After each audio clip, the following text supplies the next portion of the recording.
We're very happy that Ilya is here. We are continuing on from where we started earlier this summer. We had a 10-week-long summer bioinformatics course, which was very well received. And that was also a collaboration between LBRN, CCT, and Biotech.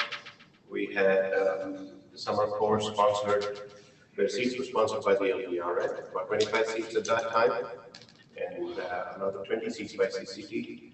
So based on our feedback, we've expanded this to now potentially a 6-month-long course, which will culminate in April sometime, coinciding with our annual Bioinformatics conference. And this is an orientation seminar, which will give you an idea of what you can expect over the next 6 months, what these different modules will be including, and you will have a week starting tomorrow based on this talk to go ahead and register for this course. Once again, this time LBRN is sponsoring 50 site licenses for primarily undergrad institutions, the LBRN network institutions, and CCT will sponsor 50 spots for people around LSU, people at LSU, and please take time to put the registration in and give a reason for why you think this would be useful for you, and then we will make an assessment on the top 50 applications. And without further ado, Ilya. Thank you. Yeah, so first of all, I'm really happy that we get to continue this, because during the summer we only covered a limited number of topics, and this time what we want to do in the webinar is just go through exactly what the program will cover, how it's structured, and then hopefully we'll get to talk a little bit about what this will produce by the time of the conference, which is, I think, an exciting opportunity as well. So the first thing that I want to point out is that this is an attempt to kind of bring together several things that LBRN is already trying to do, right? So this is not going to be a traditional course, like, here's a textbook and we will cover several topics. What we will try to do is work through projects. So, and the other aspect of it is that we're really trying to make it work online as well as offline for all the different participants across the state. So the program that we are trying to design as a result of this experience is something that would work for different levels of students, faculty, different levels of students, people without any background in bioinformatics and people with background in bioinformatics. So really trying to bridge the gaps between those different types of people. And the second thing I want to mention is that this is a model that we're trying at a few different places, so not just here, hopefully gathering experience from those different locations and making some sense of that. A core piece of this program is this bioinformatics platform. I'll show you a little bit more about it later, but the idea behind the platform is really to provide a single interface for people that are not familiar with coding, that don't really know how to work with data or databases and things like that. Also not limiting you to whatever laptop computational power you have, so it's really a centralized place. And I'll expand on that a little bit more on how we use that to also track progress and help people at different timelines. So the program right now, this platform has several different types of accounts. The people participating in this program will have an educational account that essentially limits your ability to upload large data sets, but we will provide uploaded data sets for you to use and practice during the course. Now, over here on this side, you see the different areas of analysis, so essentially different data types, and they reflect some of the topics that we will cover during the course. So the idea is that you know, again, going back to that idea of projects, is that you have an educational data set that is provided to you alongside a publication. You understand the biology, you know, how the data was generated, why it was generated, all of those things from the publication. Then we discuss an approach, a possible approach to analyze this data. So process the data, prepare it for analysis, analyze it, get some results. And then really we have an ability to just know what we're expecting, so we can check whether what you got is what you were supposed to get. But also we can do a discussion around the results. What do they really mean? You know, why are we looking at them, etc. And then you have an ability to, you know, kind of talk about what some alternative methods could be and why would you choose other methods instead of this one in your analysis. So that process is followed by an online curriculum, right? So this is just one of the lessons, Transcriptomics 1. What you see here on 1 is just an outline, so a more traditional outline of topics that we are covering. And then inside you have, you know, how is this data generated? What does it really represent? You have different terms that people typically are not aware of, so we cover all of those. There's a glossary. And then we kind of map out exactly what are we trying to do and what are the different scenarios that we will be discussing. And you always have assistance on the site. So the idea is to really take this functional platform, take the online courses, and kind of bridge it all together. Now, how exactly are we doing that? So, for example, if we take a topic, so RNA-seq, for example, there is some text and video introduction, you understand basic concepts, and then you have several example projects that you can choose from. Those projects are already on the server, so you don't actually have to go and download and upload anything, so we just give you the reference links. And then you have a number of pipelines that you run to analyze the data. Not very clear here, but basically you have processed output, so you work with tables, you visualize them, and then you have tests and comparison with what other people are doing and with what we know should be happening of the analysis results.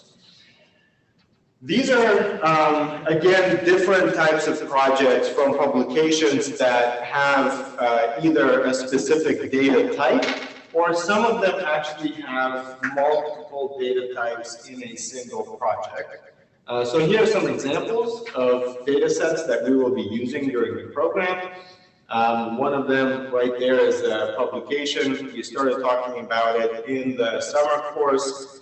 It's called Modeling Precision Treatment of Breast Cancer. Really, the idea is how can you use RNA-seq, exome-seq, proteomics, how can you use those data sets to determine whether a patient will respond or not respond to a treatment, and what is a better combination of data sets to predict effective response. The data is all, again, like I said, uploaded on the server, but different types of data sets are available. So you go to RNA-seq, to Transcriptomics, you analyze one portion of it, you go to Genomics or exome-seq, you analyze that data, and then in the analysis section, we talk about different methods that could help you combine those data sets together and understand how they could be used in treatment. Now, obviously, this is a big topic, right? You need to understand oncology, you need to understand different breast cancer subtypes in this example, and you need to understand the treatments and what do they actually do, and why do we need to, why is there a challenge to predict the response? So all of those things are discussed on the modules, either under the project or in the Transcriptomics modules that I'll talk a little bit in a little while. And then you can see that other data sets as alternatives to that one really talk about similar ideas, right? So you have Right there, analysis of the changing immune response in cancer. So this is really a study of macrophages and the role of macrophages in the development of cancer, how the immune system can either support the development of cancer or suppress it. You have a PDX model study where you really look at the mouse models where a lot of these tumors are studied. And then you also can look at a data set from TCGA, the Cancer Atlas, the Cancer Genome Atlas, where actual patient data could be looked at. So the idea is to provide these data sets at various levels of complexity. You start from cell lines, you go to animal models, and then you look at it in patients. You also look at it from a standpoint of different data types. So you look at RNA-seq, exome-seq, proteomics, and then how to integrate this data and how to apply it in the real world. And you also understand the context. So in the context of oncology and the challenges around precision medicine, the challenges of precise diagnostics and treatment selection, how do you actually use this in the real world? So this is the idea of this project-based course. Now, this is kind of an example.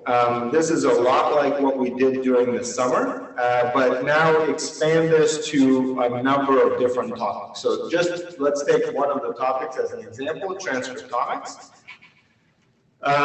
For each topic, we will have an orientation workshop, kind of like this, talking about, what is transcriptomics, what are we studying, etc. Just basic terms so that everybody's on the same page.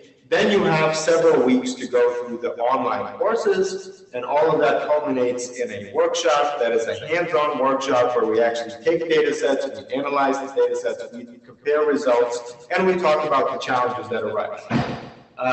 Then you have some time to work through your own project, right? So all of these modules provide you with some practical exercises. Try this, try that, kind of different examples. At the end, the idea of the independent project is to really go through all the stages on your own.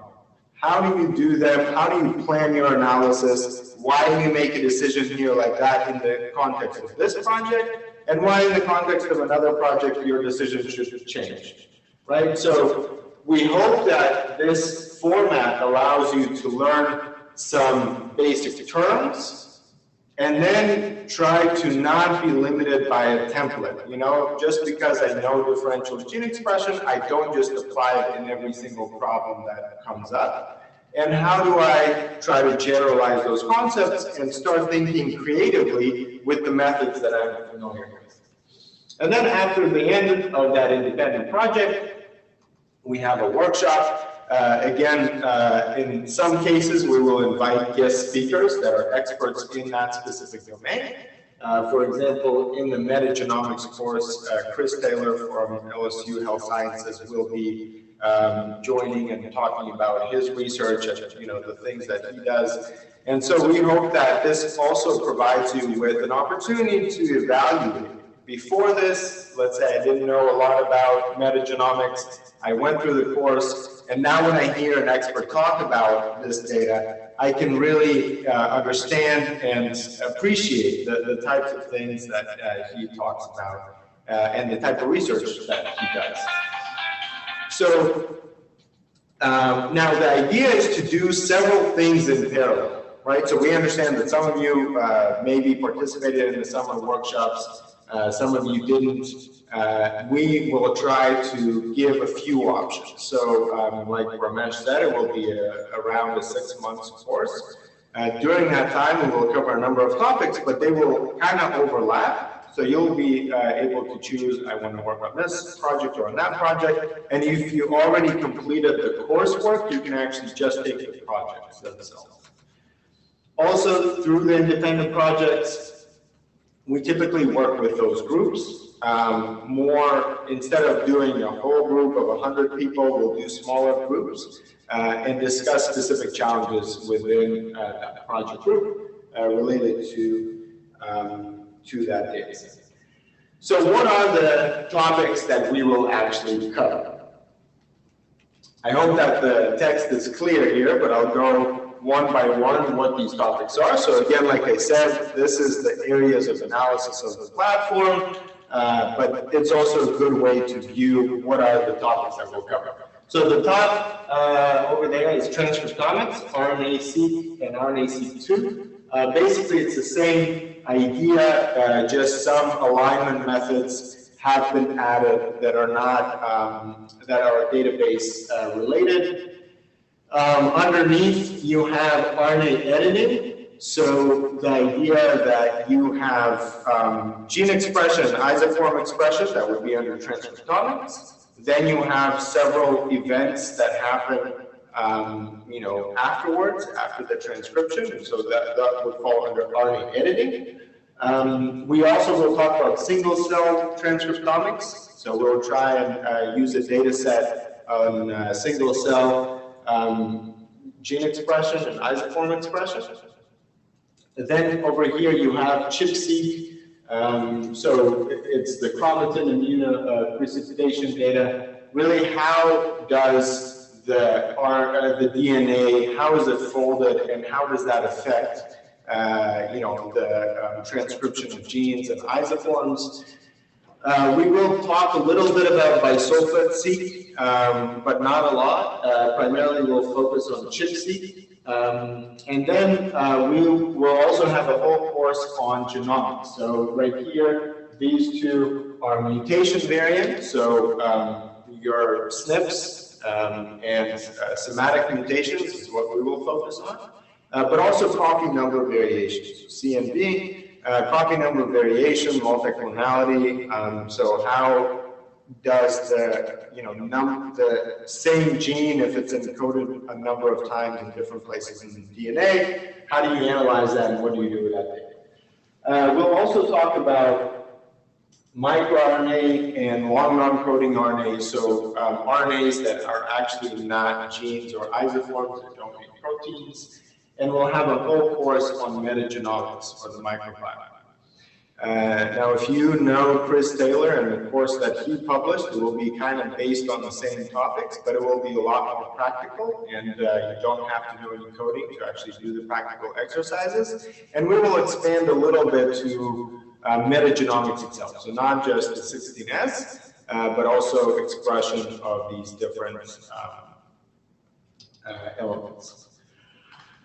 Under genomics, we will also cover, touch on, maybe not cover in depth, but genome-wide association studies, GWAS. And we will talk about what do you do with these tables, right? So a lot of these methods are actually processing the raw data, right? So it's helpful. You have to understand how to process the data.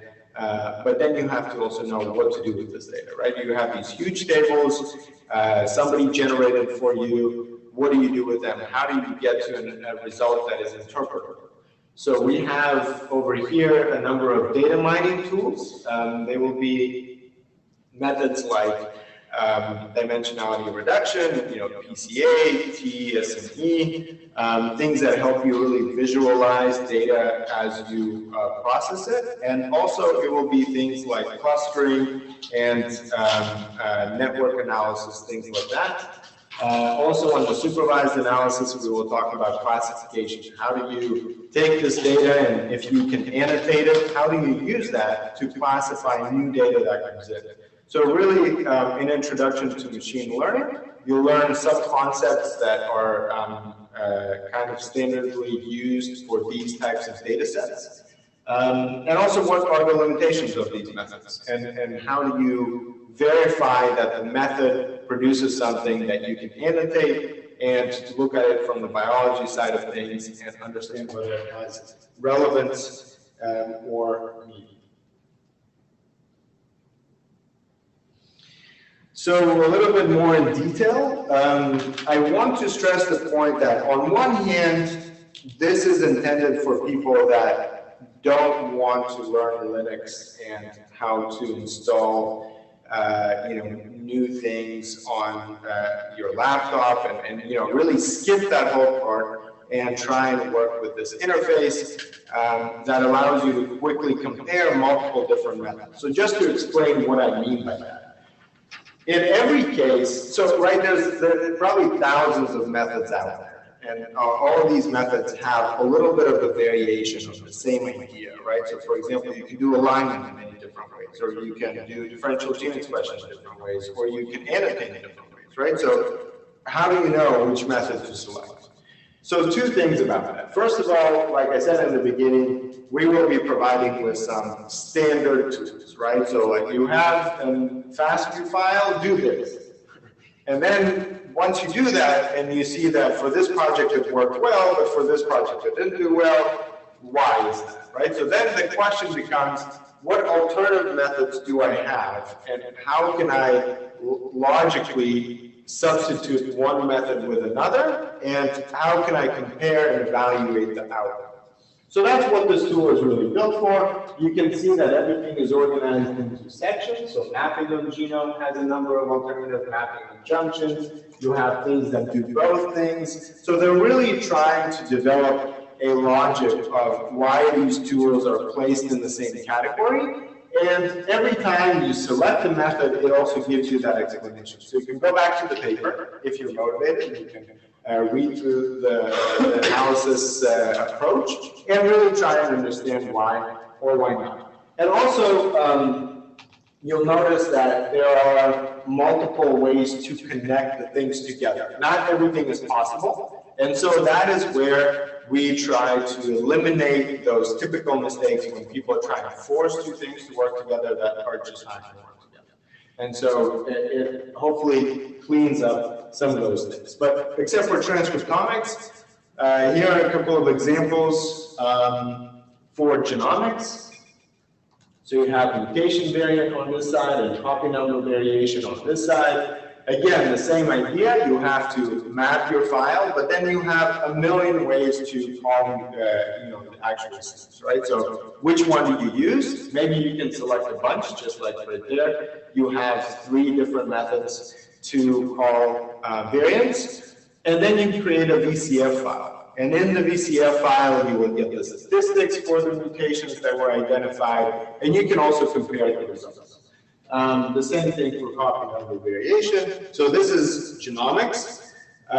Here are a couple of examples. So you have Metagenomics pipeline, and you have the ChIP-seq pipeline. So what you see in these examples is really that the interface is going to be the same. It's going to be a standardized way of doing things. But at the end, you will always be able to go back, and a lot of these methods, you can identify them. So if you want to create now your own pipeline, you can go and do it in bioconductor or any other environment that you're more familiar with. Now, an important part of this, as I mentioned before, is going to be how do you work with the table at the end, and how do you share your results? How do you visualize your data, either to understand it yourself or to present it to somebody else because you want to communicate the results of your analysis of your project. So we'll talk about things like creating a heat map or generating a dendrogram. How do I interpret these things? What is the height of these different lines that connect the samples in this example? Why are they separated into these trees? And what does that mean? How do we interpret that? This is an example of a PCA. How do we understand these dimensionality reduction techniques, and what are they actually telling us? How can we use these methods to understand not just the relationship between, for example, samples, but also why are they separated, right? So kind of feature selection using these methods. So some of these things we already covered in the summer course, but we are going to do a complete review of what we did in the summer for transcriptomics, but also we'll have an expanded course called machine learning, and that will be just about the method. So no matter what kind of data you feed these models, something will come out. How do you evaluate what comes out and whether it's useful, but also what methods are more appropriate for what types of data. So really trying to understand the data types, how do they differ, and what methods make more sense. We'll also talk about building pipelines of machine learning methods, right? And I think that we're doing a course with Georgetown interacting with those students is really helping us define the areas that I think are important to address. So the idea is that you have, again, machine learning methods, you feed them something, something comes out all the time, right? Whatever you give it, it will produce, just like differential gene expression. If you want to find a difference, some difference, ultimately you will be able to find it. So how do you know whether it's giving you something relevant that you can actually rely upon? So we'll talk about how to combine these different methods together to evaluate and answer those questions and find something more reliable. So if you're thinking of biomarker discovery or gene signature construction, those types of ideas, not just related to, whether I do it with 10 samples or 10,000 samples, that's not the only limitation. It's also how to use the methods properly. So again, just to talk about the structure of this program and the workshops and the types of interaction that we think is effective. So online learning has a lot of limitations, right? You go online, it's kind of on your own schedule. Most of the time it's when you're tired and you want to go to sleep, or you want to go to eat, or you have other things to do. So there's a lot of interruptions. And at the same time, not doing the online things, what we've learned from doing these workshops here as well, is that people that don't take the time to do the online stuff really slow down everybody else. Right? They come in with very basic questions, they don't understand terminology, we cannot all move at the same time.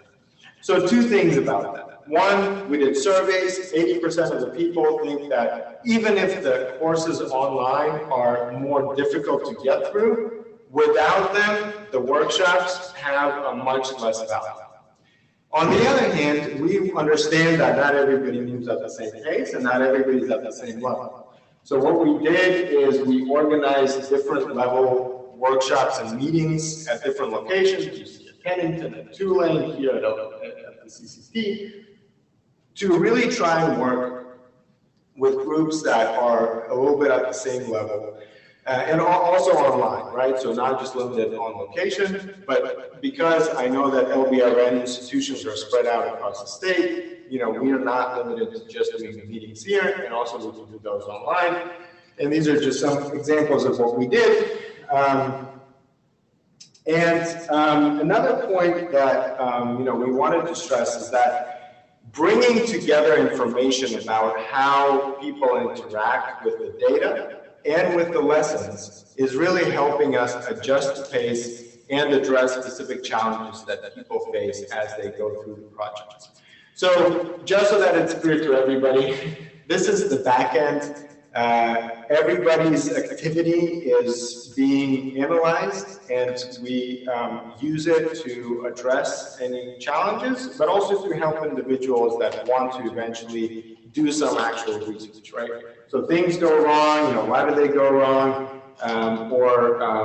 People that just can't get to the next level. So we try and go through that. And over here, what you can see is we create a community that will all go through the same things, and you can actually track your progress against other people's progress. We track things like enrollment in a course, enrollment in a project, completion of a project, passing your test, all of those things, as well as running pipelines. What we've seen in the past is that people that do the practical side of things really move fast with the content. People that don't end up really having a difficult time translating that knowledge to projects that they take on and require a lot of assistance. Now, I don't know everybody's level here, but typically what happens, I think, in the biology space is that you get your data, and you know that there's a bioinformatics core or some person that's good with computers, and you kind of rely on them, here, do this for me, right? And you typically get a result that you don't exactly understand, right? So you kind of look at the table and you think, okay, this is nice, what do I do with this, right? So a lot of it is because of that communication gap, right? So you speak the language of biology, and that person speaks the language of computer science, or the other way around, and how do you communicate? And I think that, one of the things that we're trying to develop here is a way to communicate more efficiently Because in the end, even though you will know some of these methods, does not make you an expert bioinformatician. You still know some ideas and some methods, but maybe just enough to make that communication a lot more meaningful for you and for that expert. And so, or maybe the other way around, maybe you are the expert, right, and the biologist, and you don't really know how to explain to the biologist why this method and why not that method, right? And so we hope that eventually, after this course, some of you will continue to do independent research, utilizing the infrastructure that I think has been built up through LBRN and through the LSU CCT, taking these things further into getting actual results for your publications, grants, whatever else you might need. At the same time, this course is not going to be an opportunity to just work on your projects, right? So we did have a number of people that just came with their own data sets and said, this is what I want to do, and kind of ignored the rest of it. So I know that that's ultimately what most of us want to do, is work on projects, but unfortunately this course is not going to be that opportunity, but we will be able to focus on that later down the road. The other benefit, I think, of this course is learning to read through the papers without skipping the methods part, and really understanding what they mean when they show a figure or when they mention a specific method or a long list of methods that they use to analyze the data.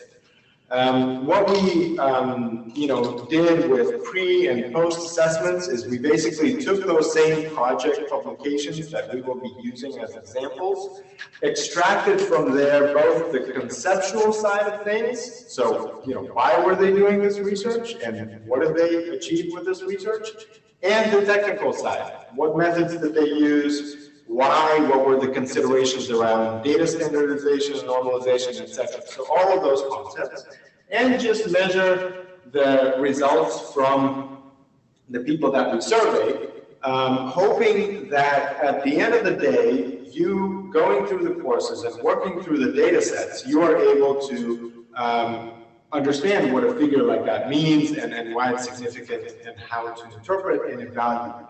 Right? What are the limitations of this research paper? Why is it important? And how would I do my own research in a similar way?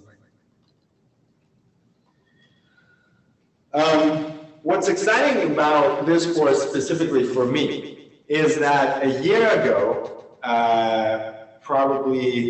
just over a year ago, we started working on this program. We kind of in 2017, around September, we started officially transitioning into this specific area of education. And I'm happy today that we are implementing this program in a number of universities, as well as working with over 2,500 students worldwide. I think this is a poster that we presented at the previous LBRN conference, where we just did a pilot at the Loyola University of New Orleans. And today, I think the exciting part, at least for us, is that starting this course with a bigger number of students and really, again, trying to prepare for that conference is an exciting opportunity to really see what we've achieved. That's for us. But I think also it's an opportunity for people that want to participate in this course. Being aligned with the conference and being aligned with other activities that are happening through LBRN and through LSU Center for Computational Technologies, I think is an exciting opportunity to showcase what you can do or what you want to do, and also what is it that you're finding, right? So the idea is that maybe by April, when all of this takes place, we can have project ideas at least. We can have an understanding of how to collect the data for that next project and how to plan for that analysis, or where can you find some online resources that will help you at least validate some of these ideas that you've got. And also then it will help us establish a way to start addressing those challenges. One thing that I want to say about this first pilot at Loyola that was very interesting is that we realized that for a lot of faculty, a major limitation for them to get the most out of their research data are the students. And what we found was the students that showed a lot of progress during the course then easily found mentors and collaborators to start working on that research data.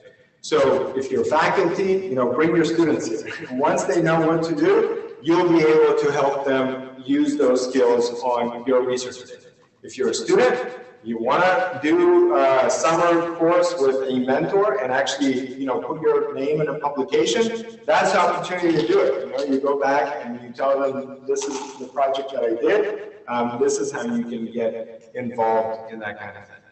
And so I think that ultimately, those are the types of results that we expect, especially in a community like this that brings together faculty, students, and students of different levels and different backgrounds, right? So we have students from finance background, from computer science background, so really technical things that have no relevance to biology. And we have bench lab, PhD students that really just wanted to do more with their own data. So that's an exciting thing about that. Now there's going to be a week-long process for the registration after this event. And what I think we decided is that we will post a schedule of the different data types and different programs that we will announce. But just about the registration itself, maybe I can ask John to talk about how do people register and who do they talk to about their registration. So we're going to have a sign-in sheet for everyone who's attending. I've sent out the link for the sign-in so we can have you all opt in and give us your email addresses. Obviously, we'll publish a registration, and I apologize. I'm listening to the delayed stream, so by the time you said John a couple of times, that was really weird. But I need the course information to send that. So when I have that from you, I can do that. Right. So tonight or after this meeting, we are going to be talking with Gus, Dr. Kusulis, and Ramesh about the dates and how to align those courses. But pretty much what we said is there's going to be an introduction to bioinformatics, which is going to be very broad and general. And if you know something about bioinformatics, that's not a course that you have to do. It might be interesting for you. It really talks about how data has transformed life sciences and technology in general. So, but just following up, so I have a sign-in link that, and if I finally got the QR code, you can scan and just sign in after this so that we get your contact information for those online. Please check in the chat on ViewMe/live for that link.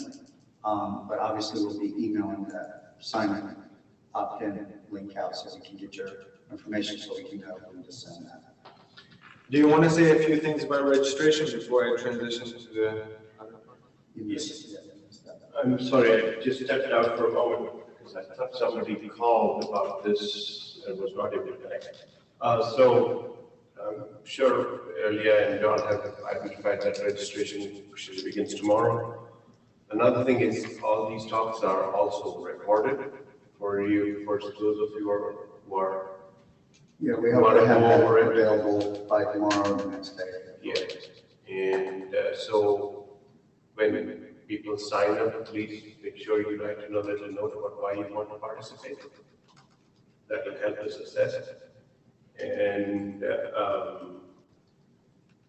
try to get in your applications at the earliest so that we have an assessment of how many people are interested. I don't know if we have PUIs also online, right, John? Or we have the LBRN PUIs also online right now? Well, we have, I mean, it's whatever names they put in. Okay. Eduardo is watching the stream. So great. some people are watching live stream. We have people, various connections. Okay, great. I can't tell you exactly who's connected. Okay, great. So LBRN PUIs too, please encourage your students and faculty members to participate. It's a great opportunity. Go ahead. Okay. So if you want to register today, talk to John. If you want to register online, put your email down or some contact information, we'll send you that soon. So before I kind of go on to show you a few of the things that we talked about, does anybody have any specific questions or comments so far? I think that all sounds really, really great. Having done some of this stuff without this program, it's very, very time consuming. The program, is it going to be, how would we have access to that after the program if we become trained in how to use it? It's a question to Ramesh, I think, but the general idea is that we already have educational accounts that will be transferred to like a research account after, I guess, the 6-month program. But it also depends on whether you're part of LSU or one of the PUIs. So all the technical details, Ramesh. So one of the ideas behind this is a lot of what their platform uses is open source software. So we'd like to believe that at the end of this, you will have some idea of how we use other open source software out there. And then we are also looking to get into in collaborations with Fine Biotech on making this platform available. That will come at a later stage of our collaborations in the future. So right now we are concentrating on the educational module. There's another parallel track of interactions. We are looking at research and research support and stuff like that. Does that answer it appropriately? That they will be able to, these are open source software that you're using, and they will have the ability to. And I'll show you just in a moment how to use that and how to utilize that learning to later on do your own project. Great. Anybody else? Any questions before I go? Any comments? Okay. All right, so just to demonstrate to you a little bit practically so that it's all clear, this is the educational platform. You can already go there. It's edu.t-bio.info. You can go right here under courses and preview some of the courses. A lot of them are freely available. So what makes this program special and different from the freely available courses is that you will actually be able to do the practical stuff, right? There's just the videos and the text and things like that. And the other thing is that we structure it around these workshops, right? So I think it's very important that you do the online, you practice by yourself, you end up with a lot of questions, basically. But then it's good to come to the workshop and be able to go through some of those things. You will notice that some of the things here come with a price, but as a part of this program, all of that will be free. So you'll just have a code and you don't have to pay anything. So that's going to be here. You'll see that we're working on a number of specializations so that the projects and the concepts align into some meaningful direction that, if you're a plant biologist as opposed to oncologist, those are a little bit different. So, aligning the data and the ideas with that will be here. You'll see the events, the different workshops that are coming up, those will be posted here. And then, of course, here are some examples of the projects that we'll be using. These are just examples. So during the course, we will actually do workshop presentations of projects, and then you'll be able to get the data sets. Down here, you will also see that you will have a community. And once you are registered through John, you will be able to view the curriculum here, and you will have a forum, and you'll see everybody's progress. So some of the things that I showed before, that will be right here, and you'll be able to interact both with us, asking questions or telling us about something that's not working as expected, and also between yourselves. And it's important to note here that the courses are not a textbook. They're not static content. A lot of times, a lot of people have a question on some specific topic. We create a video or a lesson about that, but we post it here under your organization. And okay, so do you have any questions about this? Basically, if you are a part of LSU or LBRN, you have to use your account, your email associated with the university, so that the accounts are synchronized and you know what it is. If you just want to take a look around and use your social media account or something like that to log in, you can do that as well. But once the program starts and you're registered, make sure it's the same, because we had a number of confused participants last time. And the second thing is the platform. So I'll just demonstrate a couple of things so that you know what to expect. All of you will, again, get an account. So you'll be able to see the data that you have and the pipelines that you've run and revisit that for the duration of the course. Again, an educational account has limitations as to the size of the data that you upload. So primarily you'll be dealing with tables. You can upload any table. But in terms of raw data, like a FASTQ file or something like that, you'll only be using already uploaded data on the server. So as an example, we'll just take RNA-seq and I'll show you how the system works. You will have this area on top always to define the data type that you're going to be working with. So for example, I want to use with human data and paired reads in FASTQ format, then I'll be able to, for you as an educational account, add files is not going to be working. So what you'll use is URL bulk upload, and then you will have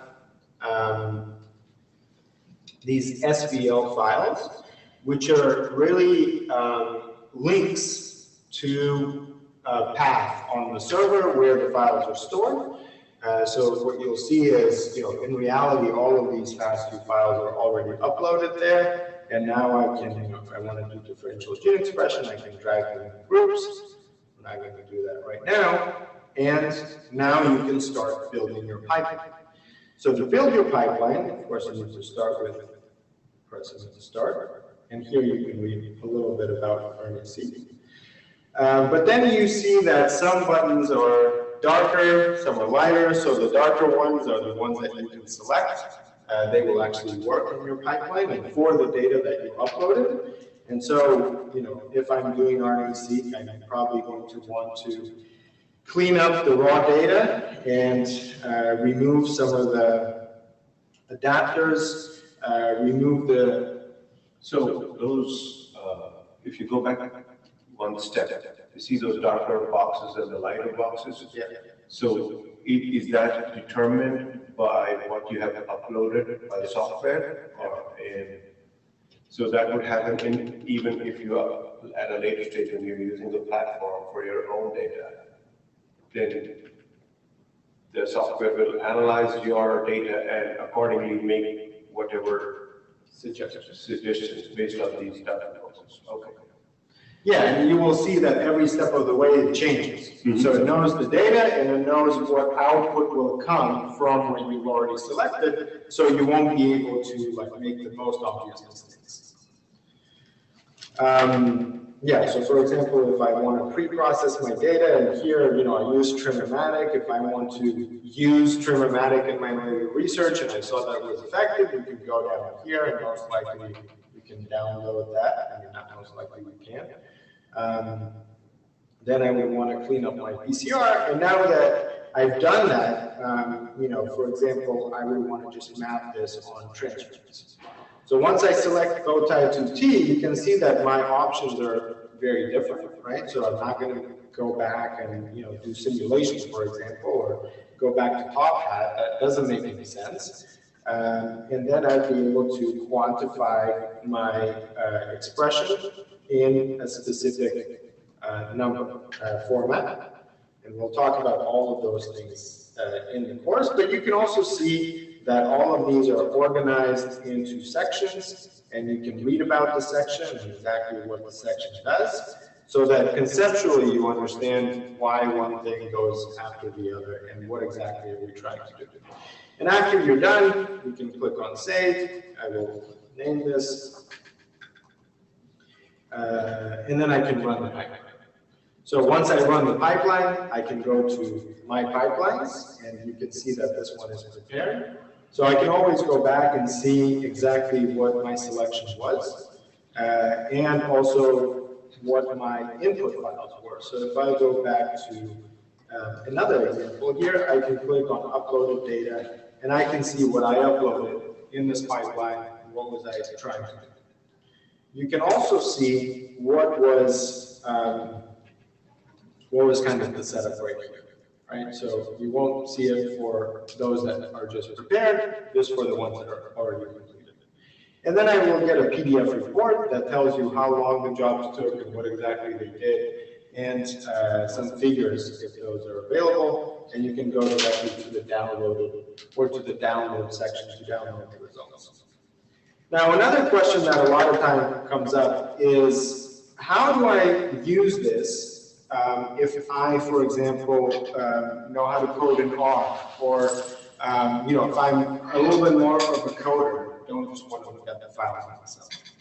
And so what we've done in some sections that are relevant is we actually provide you with the source code right here of whatever was done. So you download the zip file, and then you can just open this in RStudio. And what it will do is it will actually walk you through exactly what happened in the pipeline, right? So if you can just read, I mean, I think any of us, just looking at this, you will see with the comments exactly what was happened, how did the data get loaded, and what were the inputs. So the same inputs that I had on the platform, how are they registered right here? And you will notice that in the download, you actually have the source file as well, and you have, so source file, and you have the call. So if you want to call it from the terminal, you can do it right there. Right, so the idea is that this platform is not going to lock you in forever. Once you learn how to navigate the different sections, you will be able to decide what we want to do on some infrastructural level using a centralized system like here. Or if you want to take it further into your own data system. Now, the other thing that we will do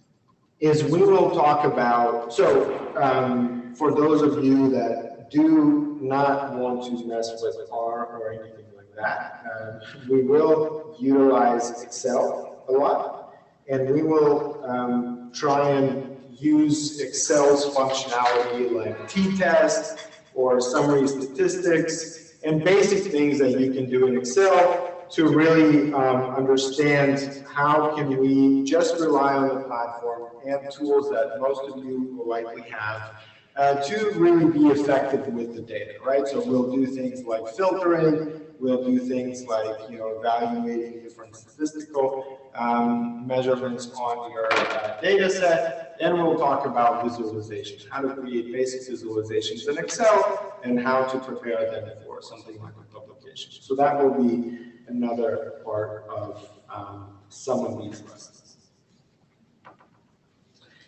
Again, going back to the areas of analysis before we finalize here. So what I mentioned to you, and so like I said, you will have an account. That account will be associated with the group. LBRN will have probably multiple universities or LSU.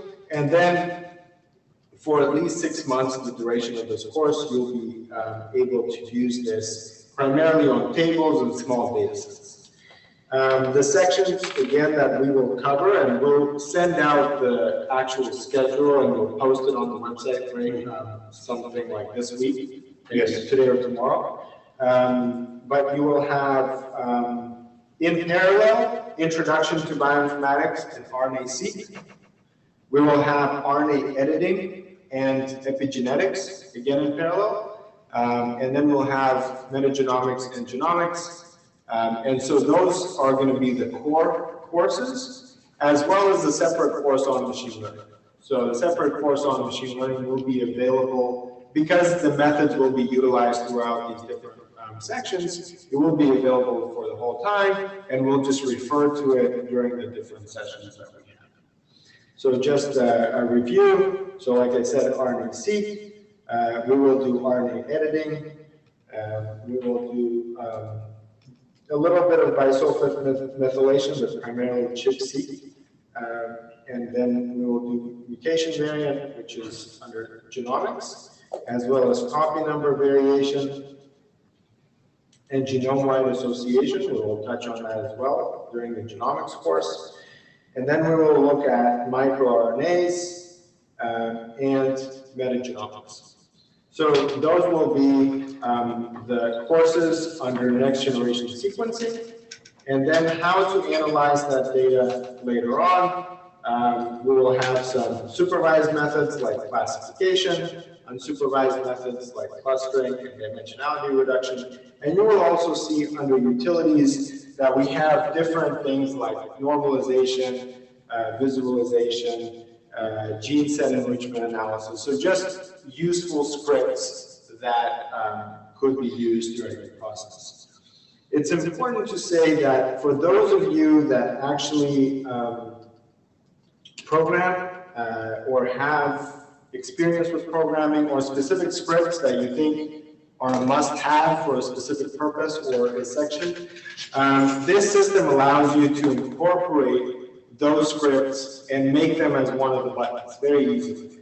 So if you do have something like that, talk to me and we'll try to make that happen. Just to demonstrate to you, these are all the different patterns. So you can see here, image analysis, for example, consists of 6 different scripts, right? So those 6 different scripts, I can add them, modify them, etc. And essentially this becomes easy to use with the same input system that you've seen up in the phone.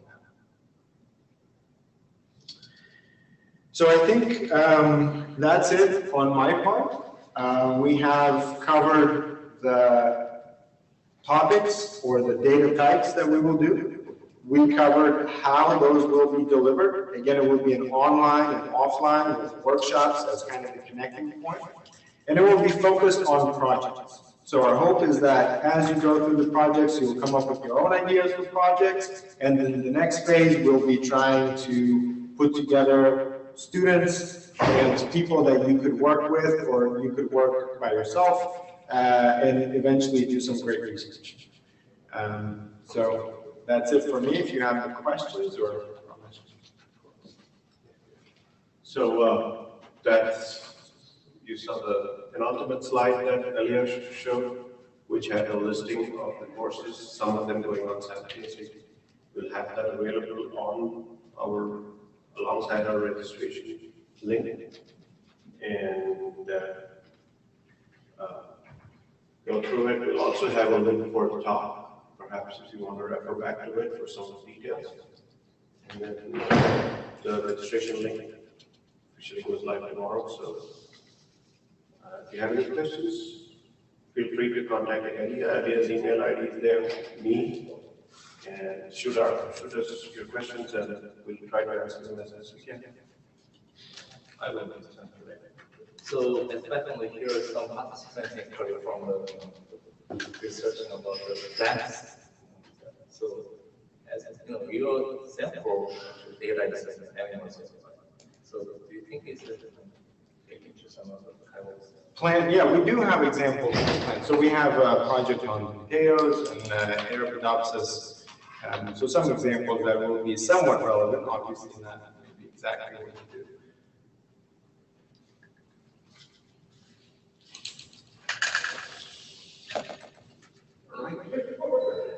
Any questions from the remote sites? I guess nobody's really looking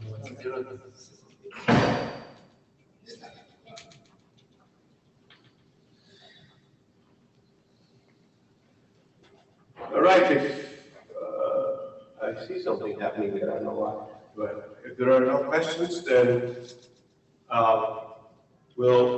you can send your questions by email. We hear you clearly. Any questions? No, I think that's it. All right. So if you have any other questions, you can shoot an email and we'll try to answer as best we can.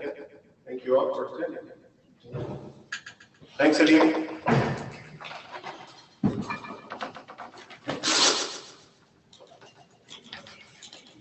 Very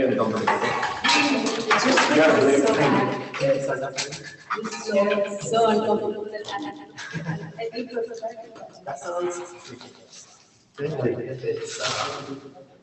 because